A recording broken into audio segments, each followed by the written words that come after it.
So we're here with Ericsson to talk about their latest antenna system here in our London studio. Rodrigo, great to see you today. Likewise. So we're thinking about a leading operator. They're all about network performance and customer experience. Tell us a bit about the role and the contribution the antenna system plays in that game. Mm-hmm. Well, I would say for any of those networks, clearly there is a requirements for better performance, better TCO, and security as well that will enable better programmability capabilities. Antennas play a role because they act directly on those enablers, so to speak, by having better signal quality, better noise, less ping. They enable a better performance naturally on both customer experience and the KPI-wise on the network. Also because of the better being efficiency and those better gains, it also enables energy efficient operations and energy efficient setup, so to speak, of the network, where on both ends of the spectrum, both the handset consumes less energy, but also the radio can be powered down as well. And then finally, on the security, antennas, as the network evolves, encryption of the RATs and other features that our antennas have will play a role in enabling, in a secure way, those programmable networks. Mm-hmm. Yeah, I mean the coverage extension and the subscriber uplink, that's the kind of thing that everybody notices, right? Every user, every customer. When you take these sort of performance requirements, how do you then sort of turn that into a product, if you will? What's your sort of process, your product engineering process to build the best antenna?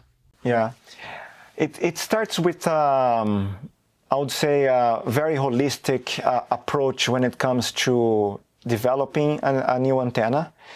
Ericsson has the ability to look at antenna in the full context of a network. We understand networks, we understand radios pretty well. We have developed tools that simulates and are very accurate in terms of predicting the performance of whatever element of the network. So it starts, therefore, with that approach that you need to look at antenna not in itself, but as part of a bigger context and how those variables interact with each other. And how we do that? Well, there are a couple things that we have a great capabilities that enable that. One is digital twins. So we have the ability to create a digital twin of the antenna on the overall digital twin of the network with thousands of parameters well defined, and we are able to understand how the antenna is going to behave. And then that digital twin, together with network simulators, very advanced network simulators, the combination of those things allow us to fully comprehend how small tweaks on the design of the antenna, how the radiator positioning, how the power, etc., what is the beam efficiency as well, how those things are going to interact to enable that better network performance. Yeah, very good. And do you have an example of like an operator that's deployed one of these latest antenna products and what impact that has for them? Yes, I mean, we have been doing several benchmarks at global level. I'll give just a few examples. But in all the cases, it's important to highlight that only the antenna was changed. So we had a legacy competitor antenna, and we put our antenna without changing the radio configuration, without optimizing further the site. So it was a like to like. And just to highlight a couple of the cases that I think are relevant to that conversation here. One is we have an operator that we were able to, after changing our antenna, we were measuring the energy consumption on the user device on the same conditions as before. And because of the cleaner signal, less noise, better beam efficiency, we saw up to 30 to 35% less power consumption on the device. On the radio side, because of the same reasons, you could optimize the setup of the radio to irradiate at a less power, so to speak, and that also generated saves of over 20% on the network side for the site. So all in all, it's pretty significant when you aggregate that at thousands or millions of devices. That makes a huge difference on it drives better TCO, but also drives better customer experience, which is the combination, one of the things we're looking for. Yeah, good stuff. And tell us a bit, we're talking about passive antenna here, which are the units that everyone knows from the towers and the rooftops they see around them. But tie that in for me, if you would, with this idea of programmable networks. How does a sort of a passive element that people kind of, they install and forget to some extent, how does that become part of a programmable infrastructure? Those antennas, they have RETs, electrical, that allows for the electrical tilt of those antennas. And we have developed an encrypted interface to ensure security. So there's no intrusion on the antenna, because you can knock down, so to speak, the coverage if you tilt the antenna too much, up or down. So that's why security at that point, it's super important. Then if you look at the overall future of programmable networks, and let's talk about our apps. So imagine a future where, and by the way, near future, where you have the network understanding the behavior of the customer and how the performance needs to be adjusted, how the parameters need to be adjusted for optimal performance. And that is fed and is feeding an R app, and that app sends a command to the RET to adjust the antenna slightly or whatever is necessary to be able to achieve that optimal performance. So that's one clear example where you are combining the programmability capability, so to speak, without forgetting on the security aspect. Yeah, it's really good to see the industry and vendors kind of revisiting, in a way, the very basics of mobile network technology and sort of modernizing it and bringing it into this new sort of programmable world. Put yourself in the shoes of an operator. I'm sure you do that all the time, but making a decision about your antenna choice, your strategy, it's a long-term commitment for an operator. It's something that's going to take them through a good few years, a decade or more. What do you do to sort of build trust and help them make that decision?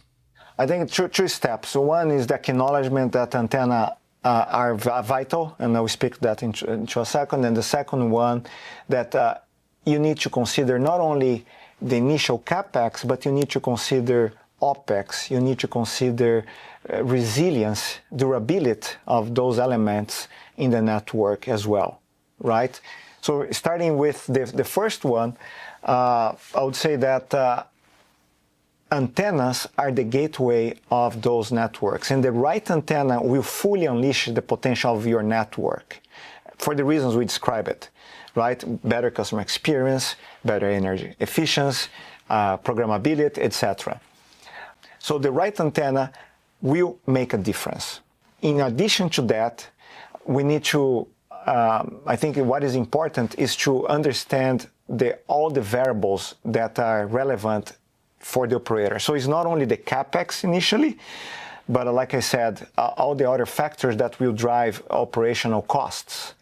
And in order to build trust that, I mean, we test our antennas to a degree of stress that is pretty amazing.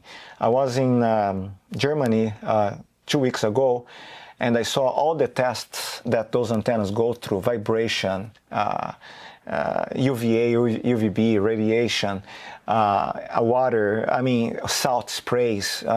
There is so many tests, right? And all of that is not only to secure the physical integrity of the antenna, but then the question becomes, after all that beating, will the antenna perform equally well? Will the pin will still be good? Will the performance will be there, right? So those antennas are tested to the limit. They are precisely engineered, and that brings that level of resiliency and durability that is necessary to keep consistent customer experience, but also an optimal TCO. Yeah, and of course, I suppose for a lot of operators, they want to be able to meet their future needs, right? As their as technology evolves, as their radio strategy evolves, this is something that's going to take them through quite a big journey. Yes, no, that's a very good point. And there, to your point, there is the future-proof aspect of it, right? So you're absolutely right. Yeah. Just to close out then, Rodrigo, what would be your call to action for, the mobile operators of the world? They're thinking about their RAN estate, they're thinking about an antenna decision and what's going to take them forward. What's your call to action? The first thing is go beyond the data spec sheet. It doesn't tell the story. Make sure that you fully comprehend other parameters like being efficient, how that impacts customer experience, energy efficiency, better uplink, which is becoming a bottleneck in the network, as we know. So it's really important to look the antenna in a much broader term than a data sheet can cover, right? And then with that, I would say, make sure that once you have that understanding of what is relevant beyond the data sheet is what is the antenna that will maximize and will unleash the full potential of your network, and it is future-proof, to your earlier point as well, right? So, I mean, we have been developing antennas for many years. We understand the network and the interactions of antennas to the network. We have multiple benchmarks that shows and demonstrates empirically that the performance of the antenna will positively impact the network, as I said. So we are more than happy to engage into more in-depth discussions to be able to have that productive conversation to help our customers to truly unleash the potential of their networks. Yeah, we're at a really great point, I think, in mobile networking. Performance is absolutely to the front of thinking. Rodrigo, thanks very much. Thank you, Gabriel. Always a pleasure.